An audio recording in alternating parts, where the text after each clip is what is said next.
আমার মা বাবা সন্তান সন্ততি স্ত্রী পুত্র আমারে লাশ বলে ডাকবে।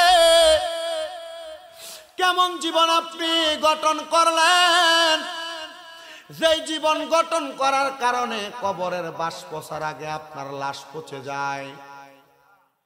কিন্তু আপনি আমি এমন জীবন তো গঠন করা উচিত যে জীবন গঠন করলে আমাদের জীবন হবে ওয়ালা তাকুলু লিমান ইউকতালু ফি সাবিলিল্লাহি আমওয়াত বাল আহইয়াউ ওয়ালাকিন লা তাশউরুন।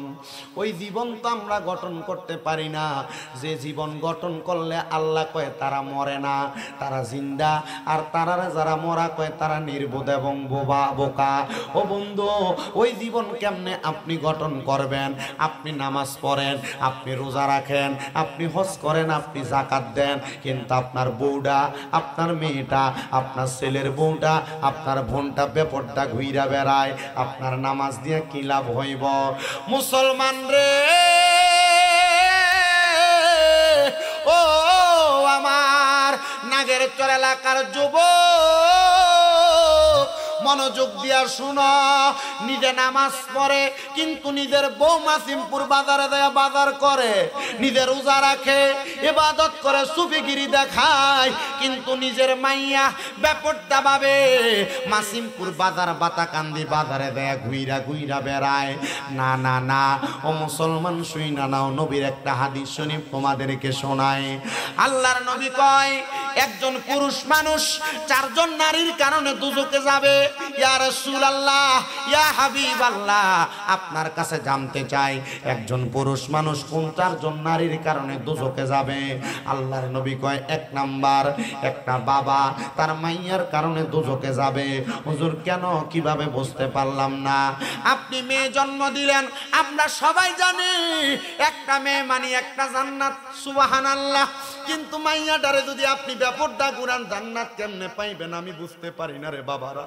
শোনেন রে বন্ধু, একটা মাইয়া একটা জান্নাত, এই কথা শুই না পাগল হইলে চলবে না। মাইয়াটারে জান্নাতীদের মতো মানুষ করতে হবে, মাইয়াটারে পর্দার মধ্যে রাইকা মানুষ করা লাগবে। দুইটা মাইয়া দুইটা জান্নাত, তিনটা মাইয়া বলে নবীর সঙ্গে একই জান্নাতে। ও বন্ধু, আপনার মাইয়া ব্যাপারটা ঘুরে কেমনে আপনি ওই জান্নাত পাবেন? আমি যেই কথাটার মধ্যে বলতেছিলাম বাবা, আমার নবীজি বলেছেন দুনিয়ার জমিনের মধ্য থেকে কবরে যাওয়ার পরে একটা পুরুষ মানুষ চারজন নারীর কারণে দুজকে যাবে।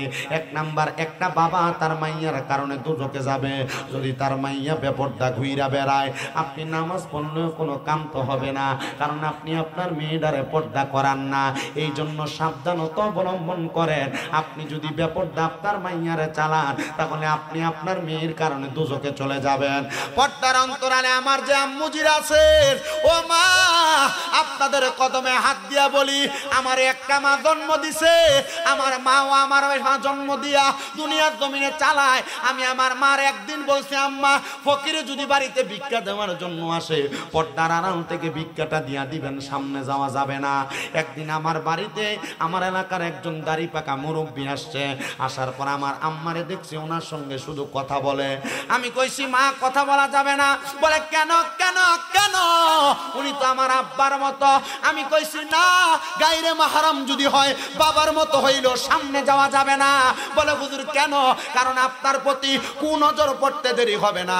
এই জন্য আমার বাড়িতে যারা হোমনা তিতাসের মানুষ গেছে, এরা দেখছে আমার বাড়ির সামনে দিয়া যে বারান্দা, বারান্দার মধ্যে কাপড় দিয়া ঢাকনা দেওয়া, আমার বারান্দার মাঝ বরাবর আমার আব্বা যে রুমে থাকে, এখান দিয়া মাঝখান দিয়া আলাদা পর্দা দেওয়া। এটার কারণ হইল আমি চাই আমার মা পর্দা করুক। আমার মা পর্দা করলে আমি মানুষটা যদি পর্দার ওয়াজ করি, মানুষ পর্দার ওয়াজের আমল করবে। ও মা, তোমরা যারা বেপর্দা গুরো, তোমার বাবা যদি কবরে থাকে, আল্লাহর কসম, তোমার বেপর্দা গুরার কারণে আল্লাহ তাআলা হয়তো তোমার আব্বা জানের কবরে আযাব দিব। এজন্য সাবধান, কোনো পরপুরুষের সামনে তুমি তোমার চেহারাটা লইয়া যাইও না, তোমার দেহটারে দেখাইও না।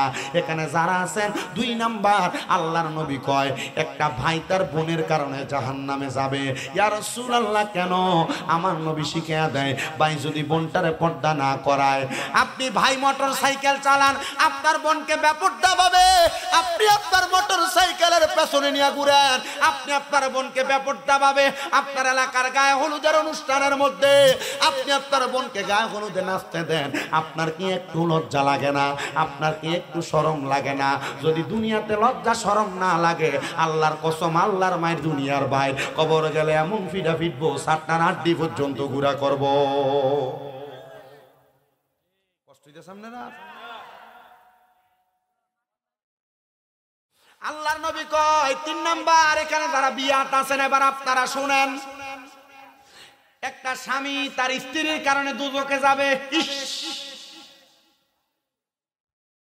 বাড়িটা একটু বন্ধ কর, বাড়িটা দে একটু বন্ধ কর, হালকা সাউন্ড ঠিক আছে। সবুজ মাইক তিতাসের এই সাইডটা দিয়ে সেরা, আমি ওয়াজ করে মজা পাইছি। এবার আপনারা যারা বিবাহ করছেন, আপনাদের বউ যাদের আছে না, আছে না, আপনি আপনার ছোট ভাইকে বাদ বেড়ে দেওয়ার কথা আপনি আপনার বউরে বলেননি, তোমার ভাইয়ের মতো। কিসের মতো? ভাইয়ের মতো আপনি বলতেছেন। আর আল্লাহর নবীর হাদিস শরীফ পয়রা পাইলাম, নবী আমার শিখে দেয় একটা ভাবির জন্য তার দেবর হইল কালসাপের মতো। কিসের মতো? কালসাপ কামড় দিলে মানুষ যেমন ভাবে মারা যায়, একটা ভাবি তার দেবরের চোখের সামনে পড়লে এমন মৃত্যু সমতুল্য। ইয়া রাসূলুল্লাহ, তাইলে একটা ভাবি কি তার দেবরের সামনে যাবে না? আর আমনের বউয়ের আমনের দেবরের লগে ফাটান ডাক্তার দেখাইবার লাগিয়া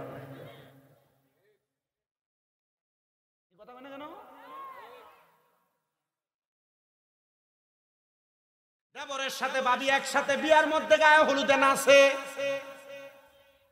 আজব বিষয়। আমাদের সমাজ এটার কিছুই মনে করে না, কিন্তু আমাদের সমাজের মানুষ জানে না এমন একটা বিষয়ের জন্য দুজকি। বিডিএত কই হুজুর দাওয়াত দিছস কোন ফংডা? আরে হুজুর দাওয়াত দিছ আমার কাছে কালেকশনের লেগে যায়, দেন তোরা রে। আমি কই আম্মু জিরা গো, আপনার পায়ে আমি হাত দিলাম, ছেলের মতো মনে করবেন।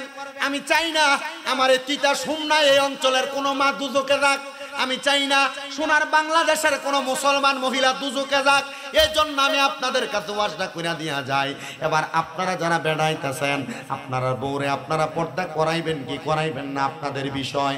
যদি আপনি পর্দা করান বউয়ের কারণে জান্নাতি, যদি পর্দা না করান বউয়ের কারণে দোজকি। ও বন্ধু, এবার আল্লাহর নবীর হাদিস পড়া দেখলাম, নবী আমার বুঝাইছে শিখাইছে একটা সন্তানের কারণে, একটা মায়ের কারণে সন্তান দোজকে যাবে। তোমরা যারা মনে করো মা বুড়া হয়ে গেছে গা, মায়ের পর্দার দরকার নাই, তুমি তোমার মারে দিয়া তোমার সন্তানরা সকালবেলা কিন্ডারগার্টেনে ফাড়াও, তোমার মা বেপর্দা চলে যায়। না রে না, ও আমার নাগের চরের যুবক, নাগের চরের মুরব্বী বাবাজিরা, নাগের চরের পর্দার অন্তরালের মা বোনেরা, তারা তোমরা সন্তানরা তোমাদের মা বোনদেরকে বেপর্দা ভাবে ছাইরা দাও। তুমি যদি তোমার মারে বেপর্দা চালাও, তাইলে তুমি তোমার মার কারণে দোজকে যাইবা। তুমি আল্লাহর ওয়াস্তে একটা বোরকার দাম বর্তমান বাজারে 500 টাকা হলে ভালো একটা বোরকা পাওয়া যায়। তুমি অন্তত একটা বোরকা পরাইয়া 5 কাটের একটা হেজাব পাওয়া যায়, যে হেজাব পরলে মহিলাদের চেহারা দেখা যায় না।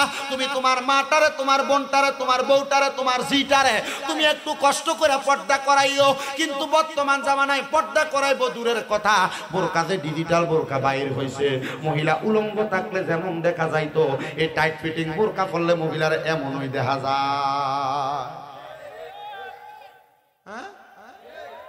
আসিনি বাবা?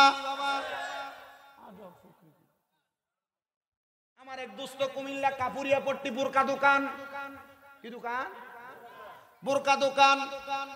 আমি একদিন তার দোকানে রৌদ্র হওয়ার কারণে রমজান মাসে যেয়ে বসলাম, দেখলাম নতুন নতুন বোরকা শু দিতেছে। আমি কইলাম দোস্ত রে, তোর দোকানে দি সুন্দর বোরকা। হঠাৎ দেখলাম একটা বোরকা বাইর করছে, বোরকাটা ঠিক এই বরাবর একটা ফুল বানাই না। আমি কইলাম এটা কি তারে? কয় ভাইয়া এটা অন্য কিছু না, এটা সামান্য একটা স্টাইলার ডিজাইন। আমি কইলাম এই বোরকাওয়ালা যে মহিলা বোরকাটা পরব, তাহলে সবাই তো মহিলার চেহারার চাইতে আগে মহিলার পেটের দিকে তাকাইব, কারণ পেট বরাবর মহিলাটারই ফুলটা দেওয়া। তাহলে আপনারা বোরকা পরাই তো সাবধান, কথা কয় না? বোরকা পরাই তো কি সাবধান, বোরকা পরাই তো সাবধান, এমন বোরকা পরাইয়েন না যেই বোরকা পরলে উলঙ্গদের মতো লাগে। নবীর হাদিস পইরা এটাও দেখছি, আল্লাহর নবী কয় এমন অনেক মহিলারা জাহান্নামে যাইব তারা পোশাক পইরা উলঙ্গ ছিল। পোশাক পইরা উলঙ্গ কারা? এমন অনেক মহিলা মা বোন দেখা যায়, কাপড় পরলে তাদের পেট দেখা যায়, কাপড় এমন পাতলা শরীর দেখা যায়, থ্রি পিস বানায় টাইট ফিটিং শরীর বোঝা যায় না গো মা। জান্নাতে যাইতে চাইলে এমন পোশাক পরিহার করো, কারণ নবীজির শিক্ষা ওই মহিলারা দুজকি যারা কাপড় পইরা উলঙ্গ, যারা পোশাক পইরা উলঙ্গ। এবার চিন্তা কইরা দেখো পোশাক পইরা উলঙ্গ কোন মহিলারা। আল্লাহর দোহাই মুসলমান ইমানদার, হে যুবকের দল, হে মুরব্বী বাবারা, যুবক নওজোয়ান ভাইয়েরা, আপনাদের কাছে আমি করজোরে আবদার করে আপনারা আপনাদের মা বোনদেরকে একটু পর্দাটা এমনি সুন্দর করে করাইবেন। যদি আপনি করাইতে পারেন আল্লাহর কসম, আল্লাহর কসম, আল্লাহর কসম, আপনি একজন নাজাতপ্রাপ্তদের অন্তর্ভুক্ত হবেন। আর একটু মনোযোগ দেওয়ার চেষ্টা করেন। আমরা সমাজে আপনার মেয়েকে দেখবেন এমন স্টাইল করে চলে, আপনার স্ত্রীকে দেখবেন এমন স্টাইল করে চলে, আপনার বোনকে দেখবেন এমন স্টাইল করে চলে। আল্লাহর নবী রহমাতুল লিল আলামিন নবী বলেন, আমি মেরাজের রজনীতে এমন কিছু মহিলা দেখেছি যাদের চুলের মধ্যে ধরে তাদেরকে জাহান্নামের আগুনের মধ্যে সেক দেওয়া হচ্ছে। মুরকের গিরিল খান নাম না, গিরিল এটা কি ডাইরেক্ট আগুনে ফুরে আলা না, আগুনটা একটু নিচে থাকে। হিট, হ্যাঁ কি সুন্দর করে হিট দেয়, ডুলে বসে গ্রিল যেমন বানায়। নবীর হাদিস থেকে শিখলাম এমন অনেক মহিলাদের চুলের মধ্যে ধরা আগুনের মধ্যে জাহান্নামের আগুনে লটকে রাখা হয়েছে। কেন? কারণ কি? বলে কারণ হইল এই মহিলাদের তিন স্বভাব। কয় স্বভাব? তিন স্বভাবের মহিলা। আমার আজকের মাহফিল স্টেজে ওঠার আগে একজন কয় হুজুর ওয়াজ তো সব জায়গায় করেন, বেরিয়ে একটু হেদায়েত করে দিয়া যায়েন। এটা আমি এখানে আসার পরে বুঝতে পারছি মহিলারা রাস্তা দিয়ে অবাধভাবে চলাফেরা করতেছি। আবার দেখলাম মহিলারা রাস্তা দিয়ে অবাধভাবে মাথায় ঘুমটা নাই নিজে চলাফেরা করতেছি। চিন্তা করলাম এই ওয়াজটা নাগের সোরের জন্য বেশি জরুরি। বাদান আমার ওয়াজ তো সব জায়গায় শোনেন, আপনাদের বলরামপুর তিতাসেরি এলাকায় অনেক মাহফিল আমি করে গেছি, কিন্তু বাবা এই ওয়াজটা আপনারা একটু কাজে লাগানোর চেষ্টা করবেন। আল্লাহর নবী কয় মহিলাদেরকে দেখলাম চুলের মধ্যে দইরা আগুনের মধ্যে সেক দেওয়া হচ্ছে। ইয়া রাসূলুল্লাহ কেন? বলে তিন কারণে। নবী আমার রহমতের নবী বলে, এক নাম্বার ওই মহিলাকে আগুনে সেক দেওয়ার কারণ হইল মহিলা নিজের স্বামী এবং সন্তানকে গজব দেয়, মহিলা তার স্বামী এবং সন্তানদের অভিশাপ দেয়। দেখবেন অনেক মা বোনেরা সন্তান ছোটখাটো কোনো অন্যায় করলে এমনি বইলা ফেলে আল্লাহর গজব ফরুক তরু পরে। জামাই কোনো অন্যায় যদি ছোটখাটো ভুল বিয়াদবি করে স্বামীর অভিশাপ দেয়, আল্লাহ তোর বিচার করব, এমন কথা বলে কি বলে না? এক নাম্বার কারণ হইল মহিলারা তাদের স্বামীর অভিশাপ দেয়, এটা হলো এক নাম্বার কারণ। দুই নাম্বার কারণ ওই মহিলা যারা দুজকের মধ্যে জাহান্নামের আগুনে সেকপ্রাপ্ত হইতেছে তারা হইল অর্ধ উলঙ্গ মহিলা, যারা পোশাক পরছে তবুও তাদের শরীর দেখা গেছে। তিন নাম্বার ওই মহিলা যাদের মাথার চুলগুলা ছিল উটের কুজের মতো। বলে হুজুর কেমনে? দেখবেন মাথার বানতেছে, চুল বানতেছে, মাথার মধ্যে কত সুন্দর করে মুখোশ লাগাইছে, মুখের মধ্যে মাথার চুলটি মাথার এই পিছের দিক দিয়ে কোঁচা দেখা যায়। আসি গরুর ফুট দিয়ে এটা ফিডের উপরে থাকে, আপনারা কি কন? সুডি। কি কন? সুডি বলে, কোন এলাকায় কুজ বলে। কুজ, এই সুডি এবং কুজ আল্লাহর নবী কই মহিলাদেরকে দুজকে দেখলাম যাদের মাথার চুলগুলো ওঠের কুজের মতো। এজন্য আপনাদের মা বোন যারা মাথার চুলরে ওঠের কুজের মতো নিজের মাথা থেকে আর ওসা করে রাখে, সাবধান, এদেরকে সাবধান করে দিবেন। মা বোন যারা চুলরে এত ওসা করে বাঁধেন সাবধান হইয়া যাইবেন। খোপা বাঁধেন ঠিক আছে, খোপার চুল যেন নিচের দিকে থাকে, উপরের দিকে যেন ওঠের কুজের মতো না থাকে। আপনারা মা বোনেরা দোজকের মধ্যে যাবেন, দোজকের মধ্যে। আসেন আমি আপনাদেরকে একটা সুন্দর কথা শোনাই। বলখ নামক এলাকা, যেই বলখ এলাকার মধ্যে বড় বড় আল্লাহর ওলিদের জন্ম। একজন বড় আল্লাহর ওলি, যিনার নাম হযরত আব্দুল্লাহ মারুফ বলকি রহমতুল্লাহ আলাই। সুবহানাল্লাহ পড়েন না? সুবহানাল্লাহ। হযরত আব্দুল্লাহ মারুফ ওই বলকের একজন বড় আলেম দিন। উনি বলে আমি একদিন ফজরের নামাজ আদায় করে মসজিদের মধ্যে অবস্থান করতেছি। ফজরের নামাজের পরে একটা নফল ইবাদত আছে। এই নামাজটার নাম কি বাবা? এশরাকের নামাজ। মাশাআল্লাহ, পড়েন কি নামাজ? এশরাকের নামাজ। বলেন কি নামাজ? এরা কইতেছেন, এরা চিন্তা করে হুজুর আমরা 5 ওয়াক্ত নামাজ হইতো পড়ি না, আমরা এশরাক পড়াম কোন সময়? না রে মুসলমান, না। 5 ওয়াক্ত নামাজ ছাড়া আরো অনেক নামাজ আছে।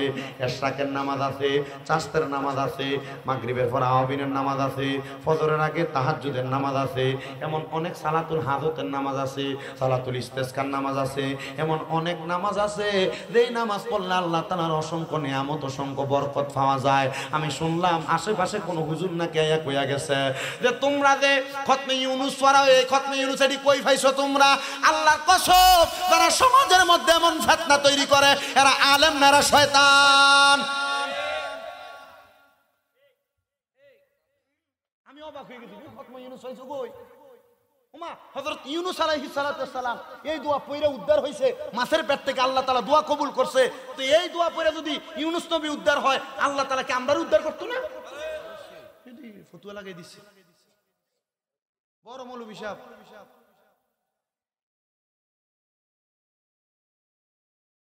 এবার আপনাদেরকে আমি একটু ওয়াজটা কইরা শোনাই, একটু মনোযোগ দেন। কষ্ট হইতেছে আপনারা? আমার পরে যিনি ওয়াজ করবেন, আমি ওনার ওয়াজ পইরা, ওনার কিতাব পইরা আমি ওয়াজ করি। কথা কি বুঝতেছেন? আমি এখানে আসার সময়ও হুজুরের অনুবাদ করা খাসাইসুল কুবরা যে কিতাবটার প্রথম খণ্ড পড়া শুরু করছে। আমাকে একসাথে প্রায় 7,500 না কয় টাকার কিতাব পাঠাইছে, 5,500 মনে হয় কিতাব পাঠাইছে হুজুরে। আমি একটা একটা করে ধইরা পড়তেছি, কারণ এই ওনার লিখিত সবগুলা কিতাব যদি কেউ পড়ে, এর সামনে আইসা কোনো বাতিল ফেরকাও কথা বলতে পারবে না, নাস্তিক বেঈমানও কথা বলতে পারবে না।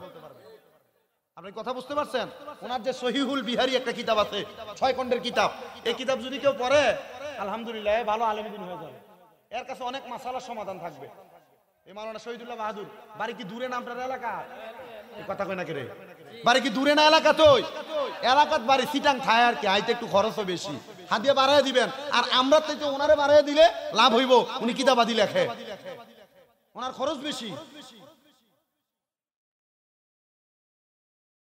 আমরা ওনাদের বই পড়ে পড়ে আমরা ওয়াজ করি।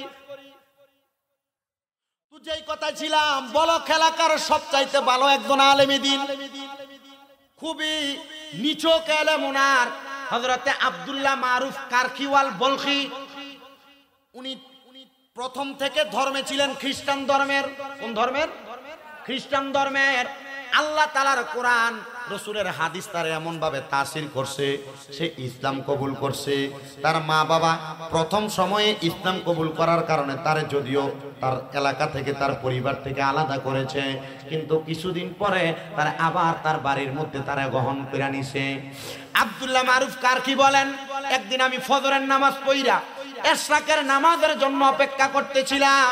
এশরাকের নামাজের জন্য যখন আমি অপেক্ষা করতেছিলাম, আমি আমার নামাজের মুসল্লার মধ্যে হঠাৎ করে কেন জানি আমি ঘুমাইয়া গেছি। কারণ আগের রাত্রে আমি এত বেশি এলেম চর্চা করেছি, করার কারণে ফজরের নামাজের পরে আমার চোখটা একটু তন্দ্রা লাইগা গেছে, একটু ঘুম লাইগা গেছে। ঘুমটা যখন আসছে আমি দেখলাম ঘুমের ঘরে স্বপনে আমাদের এলাকার সবচাইতে ভালো একজন ইবাদত করেন না, 5 ওয়াক্ত নামাজ পড়ে। কি পড়ে? 5 ওয়াক্ত নামাজ পড়তো, রোজা রাখতো, হজ যাকাত দান সদকা সবই করত। উনি দুনিয়ার জমিনের মধ্য থেকে ইন্তেকাল করার পর আমি কবরের মধ্যে দেখলাম উনি জাহান্নামের আগুনের মধ্যে, ওনার পেটের নাভি থেকে পায়ের নিচ পর্যন্ত আগুনে জ্বলতেছে, আর ওনার নাভি থেকে তালু পর্যন্ত ওনার ভালো দেখা যায়। আমি ওনাকে এমন স্বপ্ন দেখা বড় অবাক হয়ে গেলাম। অবাক হওয়ার কথা না? নাভি থেকে পায়ের পাতা পর্যন্ত জ্বলতেছে, আর নাভি থেকে মাথার তালু পর্যন্ত ভালো দেখা যায়। আমি এমন দেখা, মা বোন যারা পর্দার আড়ালে একটু মনোযোগ দেন, আমি ওনার এমন অবস্থা দেখা ওনারে প্রশ্ন করলাম, ও আল্লাহর বান্দা, আপনার তো এমন অবস্থা হওয়ার কথা না। আমি যতটুক জানি আপনি 5 ওয়াক্ত নামাজের পাশাপাশি নফল ইবাদত করতেন, বেশি ইবাদত করতেন, আমল আখলাক আপনার ভালো ছিল, কিন্তু আপনার অর্ধেক শরীর আগুনে জ্বলতেছে আর অর্ধেক শরীর ভালো কেন? উনি বলেন, হুজুর আমি আমার দুনিয়ার জমিনের মধ্যে যখন ইন্তেকাল করি, ইন্তেকাল করার সময় আমার স্ত্রীর গর্ভের মধ্যে একটা সন্তান ছিল, ওই সন্তানটা কন্যা সন্তান। হুজুর আমি ইন্তেকাল করার আগে আমার আরেকটা সন্তান ছিল, এটাও কন্যা সন্তান। হুজুর আমার একটা কন্যা সন্তান যেটাকে আমি দুনিয়াতে দেখে আসছি, ওই মেয়েটাকে আমি বাবা আমার মতো করে কোরআন সুন্নাহ মোতাবেক মানুষের মতো মানুষ বানাইছি। ওই মেয়েটা কোরআন সুন্নাহ মাইনা আমল আখলাক কইরা পর্দা কইরা চলে। ও হুজুর আমার স্ত্রীর গর্ভের মধ্যে যে সন্তান ছিল এটা একটা কন্যা সন্তান, কিন্তু হুজুর আমার ওই কন্যা সন্তানটা জন্ম হওয়ার পরে আমার স্ত্রী ওই কন্যাটারে ভালো করে মানুষ করে নাই, আমার স্ত্রী তাকে তার আন্ডারে ঠিক মতো রাখতে পারে নাই, কোরআন সুন্নাহ আমার স্ত্রী তারা শিখাইতে পারে নাই। না শিখানোর কারণে আমার মাইয়াটা বেপরদাভাবে কারো এলাকার মধ্যে বসবাস করে এবং ঘুরা ঘুরা বেড়ায়। হুজুর আমার কবরের মধ্যে এই নাভি থেকে পায়ের তালু পর্যন্ত যে আগুনে জ্বলে, এই জ্বলার কারণ হইল আমার ওই মাইয়া। আর আমার নাভি থেকে মাথার তালু পর্যন্ত যে ভালো আছে, ভালো থাকার কারণ হইল আমার কোরআন সুন্নাহ জানুন না মাইয়া। হুজুর কয় বুঝলাম না, আরেকবার বিষয়টা আপনি কি আমারে বলতে পারেন? উনি ডাক দিয়া কয়, আমার যে মাইয়াটা আমার স্ত্রীর গর্ভে ছিল, যেটা মানুষ হইতে পারে নাই, কোরআন সুন্নাহ শিখতে পারে নাই, ওই মাইয়াটা বেপরদা চলাফেরা করার কারণে আমার কবরের মধ্যে হুজুর আমার নাভি থেকে পায়ের তালু পর্যন্ত আগুনের মধ্যে জ্বলতাছে। আর আমার যেই মাইয়াটা পর্দা কইরা ভালোভাবে চলে, ওই মাইয়াটার কারণে আমার আল্লাহ তাআলা আমার এই নাভি থেকে মাথার তালু পর্যন্ত ভালো রাখছে। আল্লাহর ওলি বলেন, আমি ওই দিন আর এশরাকের নামাজ পড়লাম না, নামাজ আর পড়লাম না। আমি চিন্তা করলাম আমার একজন মুসলমান ভাই কবরের মধ্যে বিপদে আছে, আমি যদি তার জন্য এখন একটা উদ্ধার কার্য না করি, তার কবরে ভালো একটা নিয়ামত প্রাপ্তির কাজ না করি, তাহলে সে কবরের মধ্যে আগুনের মধ্যে জ্বলতে থাকবে। উনি বলেন ওই দিন এশরাকের নামাজ না পড়া দৌড়ায়া দৌড়ায়া আমি ওই নামাজি ব্যক্তির বাড়ির মধ্যে গেলাম। হায়রে ওই নামাজি ব্যক্তির বাড়ির মধ্যে যাওয়ার সাথে সাথে আমি সালাম দিলাম, আসসালামু আলাইকুম ওয়া রাহমাতুল্লাহ।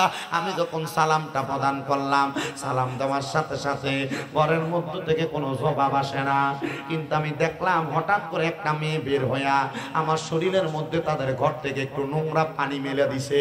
আমার শরীরের যে পবিত্র জামা কাপড় ছিল, আমার জামা কাপড়টা একবারে নোংরা হয়ে গেছে। আমি আবার সালাম দিলাম, মেয়েটাকে দেখে আসসালামু আলাইকুম ওয়া রাহমাতুল্লাহ। মেয়েটা কোনো জবাব দেয় না। দেখলাম ঘরের ভিতর থেকে একটা জবাব আসছে, ওয়া আলাইকুম আসসালাম, কিন্তু ঘরের ভিতর থেকে কেউ বাইর হয় না। এবার ওই আল্লাহর বান্দা ডাক দিয়া কই, ও ঘরের সদস্যরা, তোমাদের বাবা ইন্তেকাল করেছে। ওই মেয়েটা, যেই মেয়েটা বাহিরে আইসা আল্লাহর ওলির গায়ের মধ্যে নোংরা পানি ছুঁইরা দিছে, ওই আল্লাহর ওলির চোখের সামনে মেয়েটা চোখের পানি ছাইরা দিয়া কান্না করে দিছে। মাইয়া ব্যাপারটা ঘুরে ওলির সঙ্গে বেয়াদবি করেছে, করার পরেও ওই মাইয়াটা চোখের পানিগুলা ছাইরা দিয়া দিয়া কান্দে আর ডাক দিয়া কই, হুজুর আপনার সঙ্গে আমার বেয়াদবি হয়েছে, হুজুর আমি আপনার গায়ের মধ্যে ময়লা পানি মেরে দিছি, কিন্তু আপনি আমার সামনে এমন একজন ব্যক্তির কথা বললেন যারা আমি কোনোদিন আমার চোখ দিয়া দেখি নাই। আমি আমার মায়ের গর্ভে থাকা অবস্থায় আমার বাবা মারা গেছে। হুজুর আপনি কেন আমার বাবার এই খবর নিয়ে আসলেন? হুজুর হুজুর ডাক দিয়া কয়, মা আমি অল্প কিছুক্ষণ আগে মসজিদের মধ্যে স্বপ্ন দেখছি রে মা, তোমার আব্বা জান জাহান্নামের আগুনে জ্বলে, কিন্তু ওই জ্বলার কারণ হইলা তুমি। মাইয়া ডাক দিয়া কই, হুজুর কেমনে? বলে মা গো মা, তুমি যে বেপরদা বেহায়াপনা কইরা চলো, আমার আল্লাহ নাকি তোমার আব্বার কবরের মধ্যে এই কারণে আযাব দিয়া দিছে। ও বন্ধু, আপনার মাইয়াটারে কেমনে মানুষ করবেন? আপনার বিবেকের উপর ছাইরা দিলাম। আপনি আপনার বোনটারে কেমনে মানুষ করবেন? আমি আপনার বিবেকের উপর ছাইরা দিলাম। যদি আপনার মেয়ে, আপনার বোন বেপরদা ভাবে চলে, আল্লাহ তাআলা আপনার কবরের মধ্যে তো জাহান্নামের আগুন দিয়া ভরপুর কইরা দিব। সাবধান, সাবধান রে আমার পর্দার অন্তরানের মা। যদি তোমার বেপরদার কারণে তোমার আব্বার কবরে, তোমার স্বামীর কবরে, তোমার ভাইয়ের কবরে তোমারে যদি আযাব দেয়, তাহলে তুমি কোনো জবাব দিতে পারবে না। মাইয়াটা ডাক দিয়া কয় হুজুর আমি আমার বাপরে জীবনে দেখি নাই, কিন্তু হুজুর আমার আব্বাজান ইন্তেকাল করার পরে আমি মাইয়া যদি আমার আব্বাজানের আযাবের কারণ হই, তাহলে আমি মেয়ে বলতে দুনিয়াতে আমার কোনো সম্মান থাকলো না। হুজুর বলেন আমি কি কাজ করলে আমার আব্বা কবরে শান্তি পাবে? হুজুর কয় মা তুমি কবরের মধ্যে শান্তি কেমনে পাইব? তোমার আব্বা এটা যদি করতে চাও, এখন থেকে বেহায়াপনা করা বন্ধ করে দাও, বেপরদা চলা বন্ধ করে দাও। মাইয়া কয় আমি ওই আলেম আব্দুল্লাহ মারুফ কারকির কথা শুই না, আমি বেহায়াপনা করা বন্ধ করে দিলাম। আমি যখন বন্ধ করলাম, আমি আবার নামাজ আদায় করা শুরু করলাম। এবার আমার মনের মধ্যে প্রশ্ন জাগলো, আমার আব্বারে যে হুজুর দেখছে আগুনের মধ্যে জ্বলতাছে, আমি তো এখন 5 ওয়াক্ত নামাজ পড়ি, বেপরদা ঘুরি না, আমার আল্লাহ তাআলা আমার আব্বাজানরে জান্নাত দিছেন, এই খবর তো ওই হুজুরই জানবো, যেহেতু ওই হুজুর আমার আব্বাজানের অর্ধেক খবর জানে। এবার ওই মাইয়া বলেন আমি পর্দার সহিত ওই আব্দুল্লাহ মারুফ কারকির আস্তানার মধ্যে মানে হুজুরের বাড়িতে গেলাম, যে প্রশ্ন করলাম হুজুর আমি এখন তো ইবাদত করি, আমার আব্বাজান কবরে কেমন আছে? আমি তো কোনোদিন আমার আব্বাজানরে দেখি নাই। হুজুর ডাক দিয়ে কয় মা আমি আর তোমার আব্বাজানরে দেখি নাই কোনোদিন। বলে কারণ কি? বলে মনে রাখবা কবরবাসী যদি কবরে কঠিন বিপদে থাকে, তাহলে তার আত্মীয় স্বজনকে তারা দেখা দেয়। মাঝে মাঝে মারে স্বপ্ন দেখেন, মাঝে মাঝে বাপরে স্বপ্ন দেখেন, মাঝে মাঝে দাদা দাদির স্বপ্ন দেখেন। এটার কারণটা কি একটাবার চিন্তা করলেন না? একটাবার কি চিন্তা করলেন না? ইবনে সিরিনের স্বপ্নের তাবির পড়ে দেখলাম কবরবাসীরা যদি কবরে কঠিন মহা মুসিবতে থাকে, তাহলে তাদের আত্মীয় স্বজনদেরকে দেখা দেয়।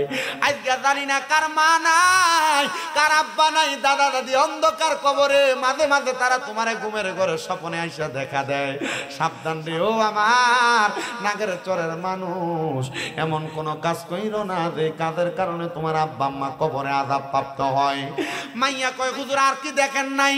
বলে না, তোমার আব্বা বিপদে থাকার কারণে মনে হয় আমারে দিয়া তোমার আব্বার উপকার হবে বিদায় আমারে দিদার দিছে, এজন্য এখন আর তোমার আব্বারে আমি দেখি নাই। মাইয়া কয় হুজুর আমি তো কোনোদিন আমার আব্বাজান আমার চোখ দিয়া দেখি নাই। ব্যবস্থা আসেনি হুজুর, আব্বারে দেখার মতো কোন লাইন আসেনি। হুজুর ডাক দিয়া কয় আল্লাহর কোরআনে আমার আল্লাহ তাআলা একটা আয়াত নাযিল করেছে, ওয়া মিনাল লাইলি ফাতাহাজ্জাদ বিহি নাফিলাতাল লাকা আসা আইয়াবআসাকা রাব্বুকা মাকামান মাহমুদা। জবান খুলে জোরে জোরে পড়েন আল্লাহু আকবার। আল্লাহু আকবারের আওয়াজটা আসতে হইছে, আর জবান খুলে উচ্চ কণ্ঠে জোরে পড়েন আল্লাহু আকবার। মাইয়া কয় হুজুর আয়াতের মানে তো বুঝি না, হুজুর আপনি আমারে কি শুনাইলেন? হুজুর ডাক দিয়া কয় মা আল্লাহ তাআলা আয়াত নাযিল করে আমার নবীরে বলছে আপনি রাতের কিছু অংশে তাহাজ্জুদের নামাজ আদায় করেন, আপনাকে আপনার আল্লাহ তাআলা অতি সত্তর মাকামে মাহমুদ প্রশংসার জায়গা দান করে দিবে। মাইয়া কয় হুজুর এই আয়াত তো আমার নবীর উপরে নাযিল হইছে, তো আমি তাহাজ্জুদ করে কি করব? এই আয়াত যখন আমার নবীর উপরে নাযিল হইল, আমার নবী রাহমাতুল লিল আলামিন নবী আল্লাহ তাআলার কাছে চোখের পানি মুবারক ছাইরা দিয়া কান্না করেছে, আর ডাক দিয়া কয় আল্লাহ ও আল্লাহ আপনি বলেছেন আমি নবী তাহাজ্জুদের নামাজ আদায় করলে আমারে মাকামে মাহমুদ প্রদান করবেন।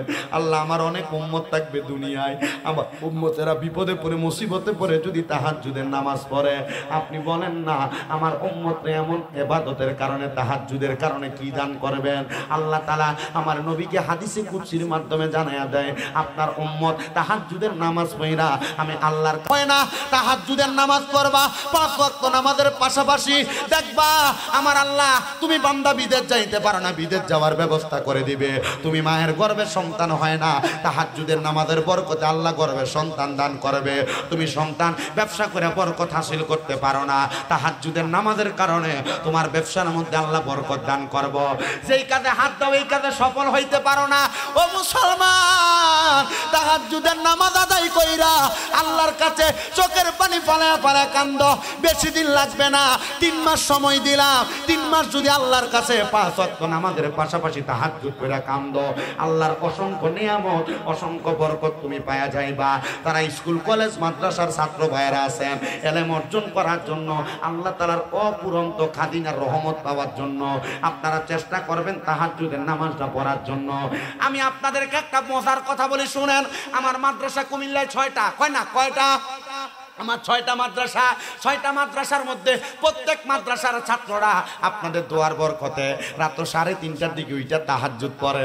ছোট ছোট অনেক বাচ্চা আছে নুরানিতে পড়ে, এই পোলা পায়নো চোখ ডলতে ডলতে ওইটা তাহাজ্জুদ পড়ে। আমি একদিন তাহাজ্জুদের নামাজের সময় মাদ্রাসায় যে দেখি ছোট ছোট বাচ্চারা তাহাজ্জুদের নামাজ পড়ে ফজরের অপেক্ষা করতেছে। আমি দেখছি ছোট ছোট বাচ্চা এগুলারও চোখ দিয়া বেয়ে বেয়ে পানি পড়ে। এটার কারণটা কি শুনবেননি?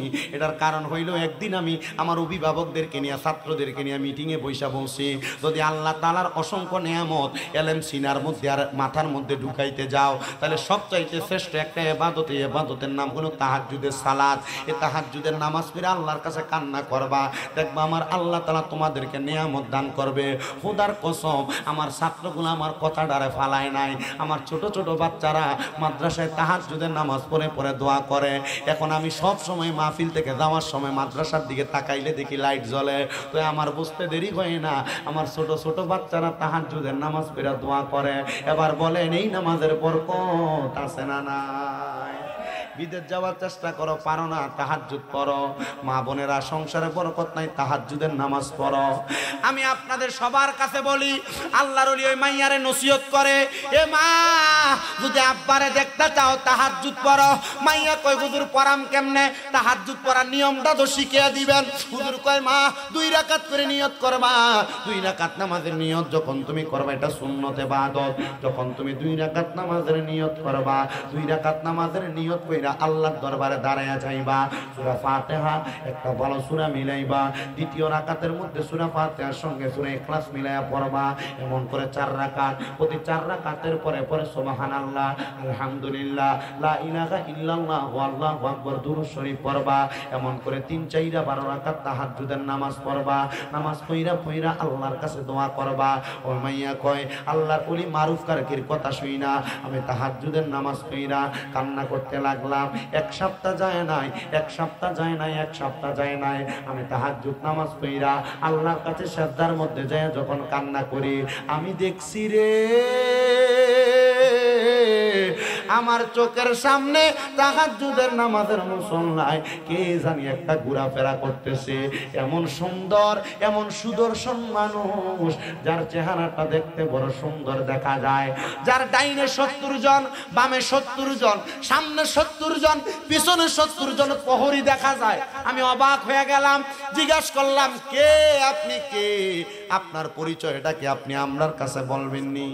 এবার উনি ডাক দিয়া কয় আমারে চিনো না, আমি হইলাম তোমার ওই বাবা, আমি আজকে তোমার ইবাদতের কারণে জান্নাতে ঘুরতেছি।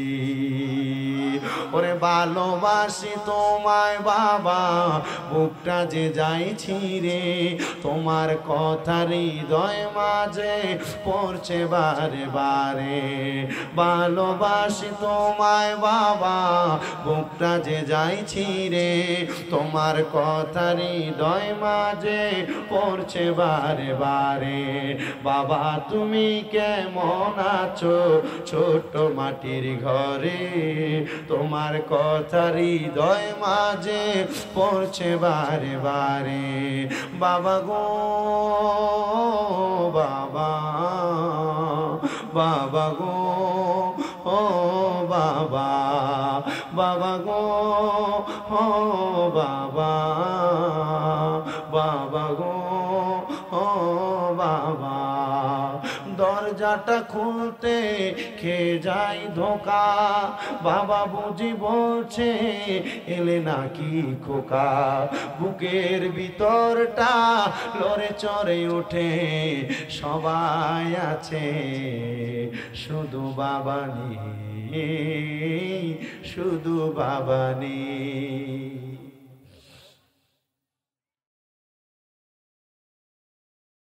ওই মাইয়া বলে আমি দেখলাম সুদর্শন একজন পুরুষ, সামনে পেছনে ডাইনে বামে 70 জন করে করে 4 280 জন রহমতের হুর গিলমান। আমি জিজ্ঞাসা করলাম আব্বা আপনি জান্নাতে ঘুরতেছেন, তাহলে তারা কারা? বলে এ কন্যা তোমার ইবাদত, সুবহানাল্লাহ, কন্যা তোমার ইবাদতের বরকতে আল্লাহ তাআলা এদেরকে আমার সাথে প্রহরী বানিয়ে দিয়ে দিছে। ও আমার নাগের চরের যুবক, নাগের চরের মুরব্বী বাবাজি, আমার কাছে ওয়াদাবদ্ধ হ, আমি মাও যদি মারা যায় তুই আমি মায়ের জন্য একটু আল্লাহর কাছে দোয়া করবি নি। এরে সন্তান দেখছো নি মা কেমনে ওই মাইয়ার কাছে আবদার করে। মাইয়া তো বেপরদা ছিল, মাইয়া তো বেহায়া ছিল। বলেন হেদায়েত দেওয়ার মালিক একজন, তিনি কে? কখনো তোমাকে যদি বলি হেদায়েতের আলো দিয়ে নিও কাছে তোলি, কখনো তোমাকে যদি বলি হেদায়েতের আলো দিয়ে নিও কাছে তোলি, দয়া করে ঠাই দিও, দয়া করে ঠাই দিও ওগো দয়াময়, তুমি রহমান, তুমি মেহেরবান কন্যা, তুমি রহমান, তুমি মেহেরবান। অন্ধ গাহে না শুধু তোমারই গুণগান, বলেও বলে না তব শান, তুমি রহমান, তুমি মেহেরবান। জনম জনম যদি গাহি তোমার প্রশংসা শেষ হবে নাহি। বলেন সারা জীবন যদি আল্লাহর প্রশংসা করি, আল্লাহর প্রশংসা কি কোনোদিন শেষ হবে? আস্তে কথা কই, শেষ হবে? আশেক বলে জনম জনম যদি গাহি তোমার প্রশংসা শেষ হবে নাহি, দয়া করে ঠাই দিও, দয়া করে ঠাই দিও ওগো দয়াময়, তুমি রহমান, তুমি মেহেরবান কন্যা, তুমি রহমান, তুমি মেহেরবান। একটা জবানও বন্ধ রাখবেন না। এবার বলেন হেদায়েত দেওয়ার মালিক একজন, তিনি কে? মাইয়ার মা ডাক দিয়া কয়, ও মা, তোর দোয়ার বরকতে আল্লাহ যদি তোর আব্বার কবরের আযাব মাফ কইরা দেয়, আল্লাহর দোহাই লাগে আমি মা যদি মারা যায় আমি মার জন্য একটু দোয়া করবা, আমি মার জন্য একটু দোয়া করবা। মাইয়া কয়, আম্মা জান, আল্লাহ যদি আমার হায়াতে বরকত দেয় আমি আপনি মায়ের জন্য দোয়া করব। কিন্তু আজকে নাগের সর এলাকার মাহফিলে এমন অনেক সন্তান বসে গেছে যারা তাদের মারে মাটি দিয়ে আসার পরে কয়েকবার কবর জিয়ারত করে আর মা বাবার কবরের কাছে যায় না। আবার এমন অনেক সন্তানেরা বসে গেছো যারা তোমরারে যদি তোমার মা বাবার কবর কোনটা চিনিয়ে দিতে বলে চিনতে পারবা না। অনেক সন্তান আছে দুই দে মা বাবার কবরে জিয়ারত করে আর কবর জিয়ারত করে না। আল্লাহর দোহাই লাগে, ও আমার নাগের চরের যুবক, ও নাগের চরের মুরব্বী বাবারা, পর্দার অন্তরালের মা, তুমি যদি না পারো তোমার সন্তানদারে দিয়া পারলে শুক্রবারে জুমার দিনে তোমার মা বাবার কবরটা জিয়ারত করাইও।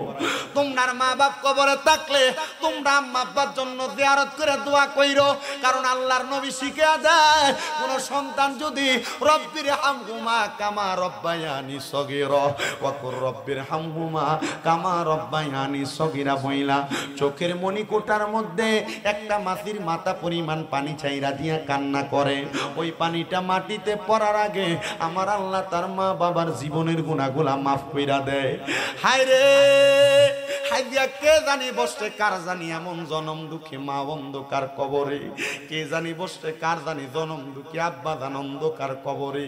এ সন্তান আব্বা জান রে মাটির কবরের মধ্যে শোয়া দিয়ে আসছো, আব্বা কবরে কেমন আছে জানো না, কেমন আছে কবরে জানো না, একবার চিন্তা করলা না তোমার আব্বা জান নিজের মাথার গাম পায়ে ফালাইয়া রক্তরে পানি বানাইয়া নিজে সিরা জোতাটা পরছে, তুমি সন্তানরে দামি জামা কাপড় পরাইছে।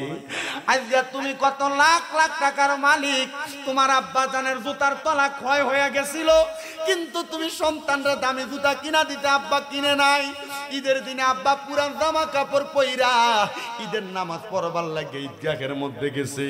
কেউ যদি জিগাইতো আব্বা আপনি দি নতুন কোনো জামা কাপড় পরেন না, আব্বা উত্তর দিত এখন আমি বুড়া হইয়া গেছি, এখন কি আর আমার নতুন জামা কাপড় পরার বয়স আসেনি। আব্বার কাছে যে টাকা নাই আব্বা অভাবের কথাটা ভাঙ্গিয়া বলতো না। আজকে তোমার আব্বা জান অন্ধকার কবরে, তোমার লাখ লাখ টাকা, কিন্তু তুমি তোমার আব্বা জানলে 500 টাকা দিয়ে কিনে একটা লুঙ্গি পরাইতে পারো না। এ সন্তান, এখানে অনেকে আছেন আপনাদের মা অন্ধকার কবরে, আপনার মা আপনাদেরকে বড় কষ্ট করে মানুষের মতো মানুষ করে দিয়া গেছে। সন্তান একটা বার কি আপনি চিন্তা করলেন না? মা সকালবেলা পান্তা ভাত গুলা খাইতো না, মারাইকা দিত। আমার পুতে রৌদ্র দিয়ে আইলে আমার সন্তান খাইয়া কলিজাটা ঠান্ডা হইব। মা জননী এমন কষ্ট করছে, কাপড়ের আস্তার মধ্যে 10-5 টাকা বাইন্দা রাখছে। মা জননী চিন্তা করছে আমার সন্তানের টাকাটা দিয়া দেই, কিন্তু মায়ের কাপড়টারে মা সিলাই কইরা কইরা পড়ছে। এ সন্তান একটাবার কি চিন্তা করলা না? আজকে তোমার ওই মা অন্ধকার কবরে, তোমার কাছে টাকা আছে, কিন্তু তুমি তোমার ওই মারে তোমার টাকা দিয়ে একটা কাপড় কিনা পরাইতে পারো না। পরাইবা কেমনে রে সন্তান? তুমি সন্তানের মা বাপ তো কবরে। আবার এমন অনেক হতভাগা আছে, মা বাপ বাচ্চা রইছে, বাইয়ে বাইয়ে ঝগড়া করে মা বাপরে আলাদা করে দিছে। বছরে একটা কাপড় কিনা দিলে মনে করে মা বাবার দায়িত্ব শেষ হয়ে গেছে গা। সন্তান রে দে তোর পাও আমার সামনে দে, আমি শামিম রেজা জিব্বা লাগে তোর পাও পরিষ্কার করে দিমু। কেউ যদি নিজের স্ত্রীর সঙ্গে রাগান্বিত হইয়া ঝগড়া করে মারে আলাদা করে থাকো, আজকে এখান থেকে বাড়িতে যাইয়া মার পাউটার মধ্যে ধরবা, ধরে কইবা মা ও আব্বা বাইয়ে বাইয়ে ঝগড়া করে আপনারা আলাদা করে দিছি, আজকে ওয়াদা করতেছি আর কোনোদিন আপনারা আলাদা করতাম না। মা বাপরে আলাদা খাওয়াইস না রে। কিরে বুইলা গেছস? মা জননী সকালের নাস্তাটা নিজে খাইছে না, দুপুর বেলার মাছটা মা পাতে লইয়া খাইছে না, মা রাইকা দিছে আমার ভূতে রাত্রে মাছটা দিয়া ভাত খাইবো, মা জুলডি দিয়া ভাত খাইছি। কেমনে রে? মা বাপরে আলাদা করে দিলি। মা বাপ বড় ভাইয়ের ঘরে এক বেলা ভাত খায়, ছোট ভাইয়ের ঘরে এক বেলা ভাত খায়। মা বাপ ভাত খাইতে গেলে তোর বউ বালা করে খাওয়াইনি, তুই ছুটে জানোস না। মা বাবার পাউডির ভিতরে ধরা কইবা মা ও আব্বা আর দুধা খাওয়া লাগবে না, এখন থেকে আপনারা এক ঘরের মধ্যে বসবেন। আমি সন্তানের ঘর থেকে আপনার কাছে 3 বেলা খাবার যাবে, 3 ভাইয়ের ঘর থেকে 3 রকমের খাবার মা বাবার ঘরের মধ্যে পৌঁছাইয়া দিবা। কারণ মা বাবা বুড়া হইয়া গেলে জিহ্বার স্বাদ নষ্ট হইয়া যায়। মা বাবা কখন কি খাইতে মন চায় মা বাপ সন্তানরে ডরে কয় না। আর এটা আমি নবীর হাদিস থেকেও শিখছি। কিয়ামতের আগে এমন অবস্থা হবে মা বাবা তাদের সন্তানরে ভয় পাবে, কারণ তারা তাদের সন্তানের ইনকাম খাবে। এ সন্তান এখন কি তোমার মনের মধ্যে সাড়া দেয় না? তোমার মা বাবারে তুমি কেন এত কষ্ট দিয়া রাখলা? আম্মা আব্বার কদমে মাপ চাইবা, আম্মা আব্বার কদমে দললে তোমার দাম কমে না। আজকের মাহফিল কবুল হবে কিনা আমার হুজুর আলাউদ্দিন সালি সাহেব এটার গ্যারান্টি দিবে কিনা আমি জানি না, তবে আমি একটা গ্যারান্টি আপনাদের কাছে দিয়া যাই। যদি দেখেন আগামীকালকে এলাকার দোকানের মধ্যে বসে এলাকার কোনো দাড়ি পাকা বুড়া বাবা বলে হ্যাঁ শামিম রেজার ওয়াজ শুই না আমার ফুতে বাড়িতে রাত্রে আমার ফায়ে ধরছে, কিন্তু কোনোদিন আমার সন্তান আমার লগে কোনো অন্যায় করছে না। অনেকে চিন্তা করে হুজুর আমরা তো কোনোদিন আমরা মা বাবার লগে অন্যায় করি নাই। আমি বলবো সন্তান অন্যায় করো আর না করো, আম্মা আব্বার পায়ের মধ্যে ধরে মাপ চাইলে দাম কমে না, আম্মা আব্বার পায়ের মধ্যে ধরে ক্ষমা চাইলে সম্মান কমে না, আম্মা আব্বার কদমে চুমা দিলে আল্লাহর জান্নাতের চৌকাঠে চুমা দেওয়া সওয়াব পাইবা। এজন্য ওয়াদা করো এখান থেকে বাড়িতে যা মা বাবার পায়ে ধরবা, দাম কমবে না। আম্মা আব্বার কদমে ছোট হইলে সমস্ত জগতের মাঝে তোমার আল্লাহ তাআলা বড় বানাইয়া দিব। কিন্তু অনেকে তো চিন্তা করে হুজুর তাদের বাড়ির মধ্যে আব্বা আছে তারা বাড়িতে যাই আব্বার পায়ের মধ্যে ধরে মাপ চাইবো। হুজুর আমার তো বাবা নাই, আমি কার পায়ে ধরে মাপ চামো? অনেকে চিন্তা করে তাদের বাড়িতে মা আছে তারা মা পায়ে ধরে মাপ চাইবো। আমার তো মা নাই, আমি কার পায়ে ধরে মাপ চাইমু? সন্তান ওই মা বাপরে বুঝি 3.5 হাত মাটির ঘরে শোয়া দিয়ে আজকের মাহফিলে আসছো। মুনাজাত হবে আখিরি মুনাজাত মাওলানা শহীদুল্লাহ বাহাদুর হুজুরের সাথে। দোয়া করবা আল্লাহ যেন ওই মা বাপরে মাফ করে দেয়। ওরে 3.5 হাত গর্তে ফেলে কেমন করে আইলা চলে, 3.5 হাত গর্তে ফেলে কেমন করে আইলা চলে, তোমার বাড়ি আইতে দেরি হইলে যে মা ঘুমাইতো না, ওই কবর দেশে মায়ের পাশে একটু রইলি না, কবর দেশের খবর লইলি না। কেমন আছেন বাবা মনি, কেমন আছে মা জননী, কবর দেশে একবার দেখলি না, কেমন আছে মা জননী, কেমন আছে বাবা মনি, খবর দেশে একটু দেখলি না, মা বাবারে কষ্ট দিয়া যদি তা কমক ফিরাইয়া, দুনিয়া আখে রাতে শান্তি পাবি না, হারে কবর দেশের খবর লইলি না। সন্তান মা কবরে, আব্বা কবরে, ওই মা বাপ যদি বাচ্চা থাকতো রে, মা বাপরে যদি নাস্তা করবার লাগা মাসে 1000 টাকা কইরা মা বাবার হাত খরচের টাকা দিতা, এই সন্তান 12 মাসে 12,000 টাকা মা বাবার পেছনে লাগতো। আম্মা আব্বা যদি অসুস্থ থাকতো, আম্মা আব্বারে যদি ওষুধ খরচের জন্য প্রতি মাসে 1000 টাকা খরচ করতা, 12 মাসে 12,000 টাকা লাগতো। তোমার মা বাবা তোমার লাখ লাখ টাকার বাড়ি দিয়া গেছে, জায়গা সম্পদ দিয়া গেছে, এই বাড়ি জায়গা সম্পত্তিতে যদি তুমি ভাড়া থাকতা, মাসে যদি 5,000 টাকা কইরা ভাড়া দিতা, 12 মাসে 60,000 টাকা লাগতো। এই মাহফিল নাগেরচর এলাকার জান্নাতের বাগান। দোয়া করব তোমার জন্য, তোমার মা বাবার কবরের আযাব যেন আল্লাহ মাফ করে। একটা সন্তান শুধু হাত ধরে বলবা, ওই মারে ভালোবাসা, ওই বাবারে ভালোবাসা, শুধু আগামী বছর মাহফিল আমি 10,000 টাকা আমার মার মোহাব্বতে দান করে দিব। একটা সন্তান শুধু বলবা, তার জন্য কাজ করে দোয়া করা হবে। নারে তাকবীর, নারে রিসালাত, না